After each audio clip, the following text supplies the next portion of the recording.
Welcome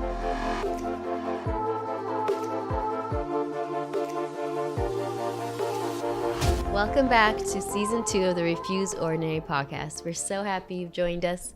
Today I have some very special guests. I have Erica Slejko. She recently graduated from level 4 of the School of Transformation and is now actually on staff at the Father's House, which is awesome. She does all kinds of stuff with music and teaching, very talented. And we have Ryan Kelly, who's the level 4 leader at the School of Transformation, and he's also one of the worship pastors at the Father's House Church. So welcome, both Hi. of you. Thank you. Yes, thank you. So for this episode, we're going to be talking about a testimony that Erica recently shared. She talked about how she got her degree in music and teaching, and that's kind of the way her life was going. But she was having doubts about her being capable of it and having the confidence to do it, and didn't quite know what she was going to do with that gift. And then fast forward, she's here now, and she's actually able to use those giftings and is enjoying it.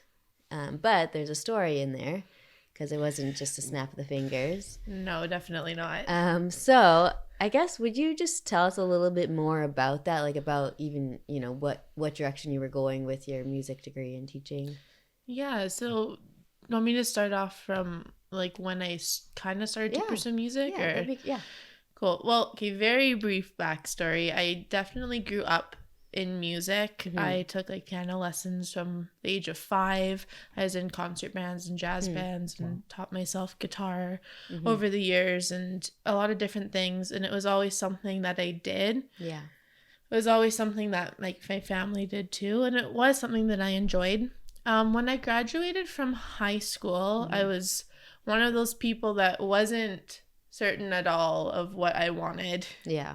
Or what I should be doing, what I even like doing. I wasn't even that certain about it. Yeah. So I'm like, maybe I kind of like this. I don't really know. Yeah. So when I graduated, I knew I was going to go to university of some sort. And I had some ideas of just taking some random first-year courses to get a feel of it. And then I ended up going to a small Mennonite university in Winnipeg that I had never heard of before, and I wasn't Mennonite. I grew up in a Catholic church, but they had a really good music program. So I heard about it my grade 12 year. I applied, I got accepted. That happened kind of fast, and then I went and I pursued that direction. So I did a 4-year Bachelor of Music in 5 years.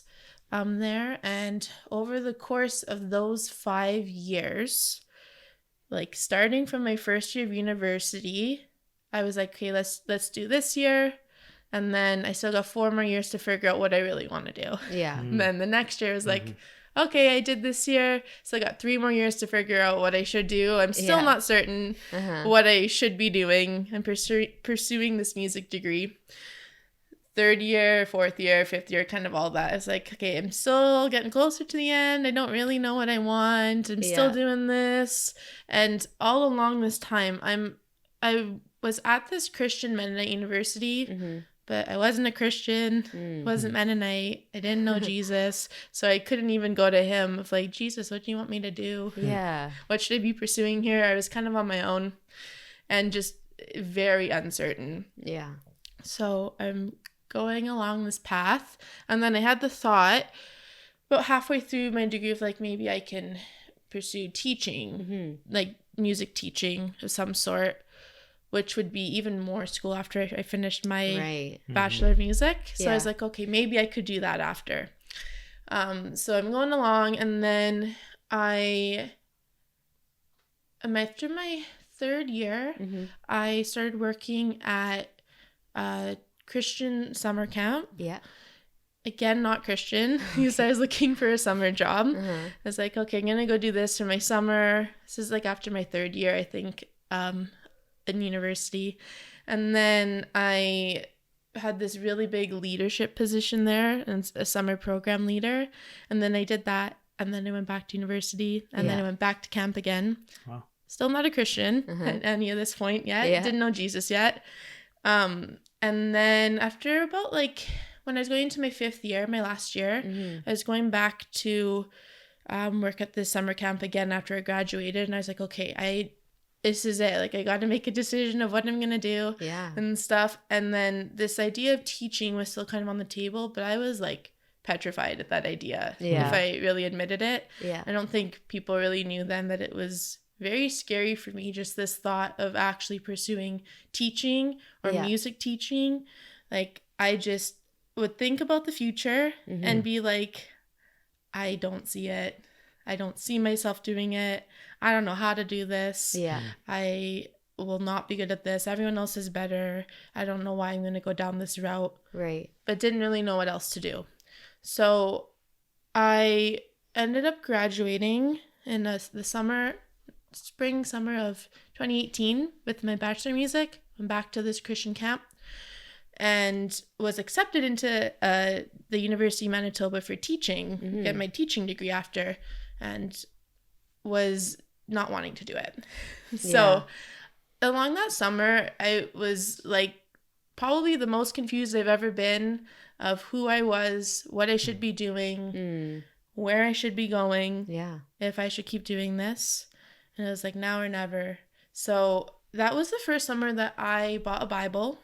I was like, maybe I kind of heard about Jesus a bit over my years of camp and university. Right. So like I had some Christian friends, heard about him. I kind of attended these different services for some classes. I'd have to go to like a Mennonite church or a Baptist church and explore different avenues in the Catholic church I grew up in.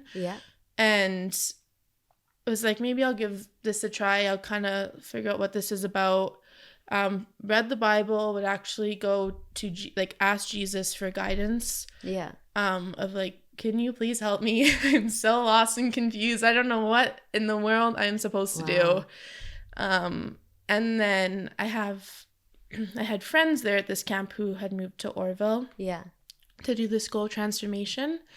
And then after that summer, I decided not to go into university again to get my education degree. Had my music degree, and I was like, I'm going to take a year off. And I'm going to go check out this school transformation in Orville. I'm going to go visit my friends and then see what that's about. So I came here for about a week in the fall of 2018, saw what this place was about, was still reading the Bible on my own, starting to ask people about like kind of about Jesus and like what this would look like and stuff. And when I was here, I was like, I know I'm going to come back and I'm going to come do this school. It was like very clear to me. It's like, okay, I'm going to go do this. I'm not going to go into education right now. I don't know if that's on the table for me. And then I moved about a year after I had graduated from university, and I have been here ever since. And I didn't go back to get my education degree. But now I am placed at our homeschool here that the Father's House runs. I teach kindergarten. I teach music. About 4 years after, I was at this huge crossroads of, is this going to be my life or not? I don't know. When I had just left it all on the table and was like, okay, I heard about Jesus. I'm going to go try this over here. And then I never, ever, ever looked back. I didn't even... I would come back to these questions of what am I supposed to do? Is it these things? But they just naturally fell back into my life. So cool. Like without me even seeing what was happening. I did the 3-year school transformation and then didn't teach or do any music for a while when I first got here. And then it's just come back into my life and it is my life now. That's amazing. Like being a kindergarten teacher to 10 kids and teaching music to the older kids in the school, the middle kids and the younger kids. We do group sing-alongs every week, which are like my favorite time of the week. Love that. I'm on different worship teams here. I am teaching private lessons and just having other people asking me to show me things about guitar, music things. There's so many different aspects that I'm teaching from and pursuing music from right now. And like just the other week, I was thinking about my life and if I ever left here, and so naturally it was like, well, if I ever moved somewhere else, I would look for a teaching job. Wow. And it was just like, this is who I am now. It all came back. Yeah. And it all came back because I didn't have to figure my life out on my own anymore. I pursued Jesus, who I didn't know at the time when this was all happening. Yeah. And he just brought everything into my life, made it so clear what I was supposed to do, who I'm supposed to be, that these talents I always had in me were supposed to be there. Yeah. It's who I was always meant to be. Yeah. But learning more about myself, learning about Jesus, being born again, like pursuing him wholeheartedly is what made me realize what I was supposed to do. And that I can do these things without that like wall of fear right in front of me. Like, I can't do this. I'm not good enough. There's no way I'm supposed to do this. It's like, no, I'm going to do this and I'm going to do this well. Yeah. And I enjoy it. And I am not like kept awake at night being fearful that I'm going to just bomb the next day and it's going to be terrible.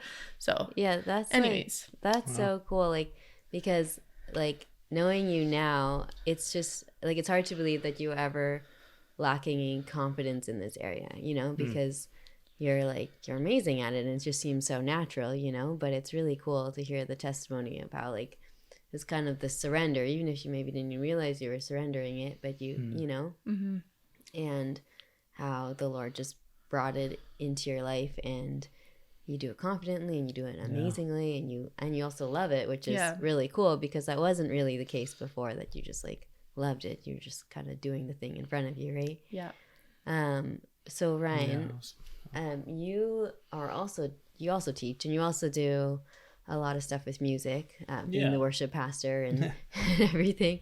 But what's kind of your journey with that? Like even finding like confidence, because I think that's like a big thing, or like you know, just like having it be I don't know, just using what the Lord has called you to do and Good question. Yeah, I think I've always, well, I haven't always known, but I met Jesus when I was 16, and my musical journey started before that. My dad played trumpet, and so as a boy, I really wanted to be like my dad, and so even though I wanted to learn the drum, I decided I'm going to play trumpet too. So I started in 5th grade with trumpet and played all throughout high school, and it was a great experience. Just introduced me to music and keeping time and all that sort of stuff. Didn't know I'd ever even play an instrument after that. And so I met Jesus when I was 16, and it took me seeing kids my age participating, and they were the youth worship team, and they were playing instruments and guitars and drums, and it was awesome, and I loved it. And they were singing, and I said, "Oh, you can do this." And so my experience with God prior to that was not that. It wasn't instruments and bands, it was hymns, and that was it. And I and quite honestly, I was bored with that. And so when I saw kids my age, it really excited me. And my sister had received a guitar one year for Christmas, and she never played it, so I found it under her bed, and I said, well, I'm just going to kidnap it and I'm going to teach myself. And so so I started learning how to play guitar. My fingers would hurt, it'd be hours a night, and it was learning on my own. And so it started there, and fortunately in my hometown we had a house of prayer, and so a lot of my friends were involved, and so I would go and I'd worship alongside of them and just be in the room. And then eventually they had invited me to join the worship team. And growing up, I was very shy. I just lacked a lot of self-confidence. Yeah. And I didn't like being in front of people. I didn't like speaking in front of people. Definitely didn't like singing in front of people. And so I was like, yeah, I can be on a worship team, but I'm just going to play guitar. Yeah. And so for the longest time, I would just play guitar, and I just learned how to play chords and rhythm and all that stuff. And eventually, the lady I was playing with, which her husband was the one that led me to the Lord. Okay. Was a friend of mine, and so she was the worship leader, and I was kind of serving her on our team. And she looked at me one day and said, I'm not going to sing a note until you open your mouth. Oh, man. And I was like, yeah, right. You're kidding. Yeah. You're going to have to sing. And so I'm a tester, And so I think a half hour went by, and she was true to her word. She didn't open her mouth, didn't sing a word. She just played. So I knew I had to open my mouth. So I eventually I did, and I started singing, and then I just started singing. And so after then I started learning how to lead worship. I started taking vocal lessons, and I started, learning how to lead worship on my own. Yeah. And so fast forward, down the road, I felt the Lord several years ago tell me that some things he'd call me to in my life would be teaching, healing, and worship. Okay. And it always intrigued me. I always saw myself being a teacher. I not studied, didn't go to school for any sort of teaching degree, but just getting the opportunity here at the Father's house, through preaching and through leading a level in our school. And I find myself in a position of now having become a teacher. Mm-hmm. And so it wasn't a natural gift for me. It was something I had to work at. Okay. And so, but because I really felt Jesus calling me into that, it gave me motivation to really dig into that area through study, through prayer, through watching and learning from other people's examples when it came to teaching. Yeah. And worship was another thing. I really felt motivated, inspired. So I would want to give my best into it. You know, I had a natural ability to hear music and learn guitar and learn how to play instruments, but I still had to work at it. Yeah. And with my voice, it's, some people are just naturally amazing vocalists. For me, it's taken a lot of work to get to where I am. Yeah. And so, I felt Jesus called me to these things, but I could have very easily, honestly, ignored them if I wanted to. Yeah. And I decided, that is something I'm passionate about. Yeah. And I decided to put the work in and the hours in to pursue it. Yeah. And now I have gifts that he can use because I've put the hours in and the time spent that I'm bringing something before him saying, here I am. What do you want to do with this? Yeah. People would possibly look at us now and say, oh, they're so gifted. They're so great at what they do. Mm-hmm. But they don't realize the amount of hours and the hard work that's gone into it. And the countless days and nights learning. Yeah. And we can agree with that and go, yeah, well, we've grown into these talents and gifts. Mm-hmm. And maybe some of it was natural, but a lot of it was acquired over hard work. Yeah, definitely. And so, there's a lot of people that could be a teacher or worship leader or whatever gifts you have, but are you willing to put the time and the effort into to mature those gifts to where he can use them? That's really interesting because there is sort of that feeling sometimes that it'll just be natural, and then mm-hmm. those are obviously what you're supposed to go after, but it's also obedience and because the Lord has called you, then to actually get good at it, to honor him, and that's really cool. Another thing, I think both of your stories have this is that having the confidence to use those gifts, because mm-hmm. That's a hard one too, because it's even be confident to admit that you have these gifts and then to use them and let people see that you have them. That's not very easy for everybody. And mm-hmm. so would you have either of you have practical steps to take to actually go from to actually build that confidence or to put yourself out there, because the Lord has called you to do this, or you are capable of it? Yeah. Well, for me, my identity was extremely wrapped into what I did for a long time. Mm-hmm. So I had to lay down my talents of music, which I knew I had, because it just consumed who I was. Okay. And my worth came from that. If I performed well at this recital, then I would have done well. People would like me more. If I didn't do well, I was very disappointed in myself, or I felt like I would have disappointed somebody. Yeah. And all of this time I had put into practicing would have not really been worth it because I didn't perform well. Yeah. Right? Or just this idea of everybody looking at me when I was performing. Music is something that's you have to perform and you show people, right? Yeah. So when to get to the confidence in it, I mm-hmm. had to realize that this was wrapped up into my identity. So I had to stop it. Okay. And then it came back in because I changed my mindset of mm-hmm. I'm using my musical talents, whether it be for myself just to enjoy, whether it be to teach someone else, whether it be for worship team, whether it be for lessons, because I know Jesus has given these to me and I know that he wants me to use them. Yeah. So I really just had to have a mind switch, which didn't come overnight at all. It came over years of first looking at myself. Not that it would have to take that long for everybody, but for me it did take some time. And just I had to change myself first to be able to bring it in. And then not be just wrapped up into how well I do is my Yeah. identity and who I am. That's Even so if good. I suck at it, like I still a talent Yeah. that I have, even if I had a bad day, Right. whatever it may be. That's so good. Yeah. Good answers. Yeah, I would say, man, confidence, it's really acquired over time. And so for me, it's come a lot through just practice and repetition. Yeah. It's understanding that teaching, worship, things I'm a part of now, that they're extremely vulnerable things, and especially when you're in front of groups of people. Yeah. And every mistake is on display. And so being okay with making mistakes has been huge for me. So unfortunately, some of those failures happen in front of people, like your mistakes that you deem failures, when you're hard on yourself. And so learning to be okay with that, to be vulnerable, and to understand that the way I get better, the way I grow this talent is through doing it, is through practice. And so that's how I found myself being able to grow in confidence. The more I've done it, the more confidence I grow and the more authority that I have. And then also realizing, these gifts, they're not really for me. I have these gifts to bring glory to Jesus, to bring glory to God. And so man loves to lift up humans. They love to idolize after and run after all these anointings and gifts. But the reality is the gift isn't to bring attention to me.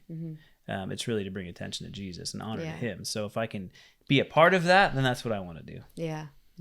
That's so cool. I feel inspired by that. I mean, just the idea that it's not like if you can separate your identity from your giftings, and that it's not for you, it's for the people around you and for the Lord, and he loves to work with you in it, right? And so for all those listening and watching, I just want to encourage you that if you're struggling to have the confidence to use the giftings the Lord has placed in your life, just don't let your identity get wrapped up in it. Let him work through you and use those giftings. And so thank you so much for listening. Thank you guys for joining us on this podcast. Thank you. Thanks for having us. Yes. See you next time. Thank you so much for joining us at Refuse Ordinary. I hope that it was both challenging and inspiring in your walk with Jesus. If you have any questions at all, please comment below. We would love to hear from you. I have 3 different ways in which you can get involved at the School of Transformation. First, we have our flagship full-time in-person school right here in beautiful Oroville, California. Next, I have School of Transformation Light, which offers part-time modules, in-person and online on Sunday mornings. Last but not least, I have School of Transformation Light on the Move, which distills all the topics and teachings of the school into a video series, which means that you can watch it wherever you are. If you have any questions or would like more information on any of these options for school, please head to transformationschool.org.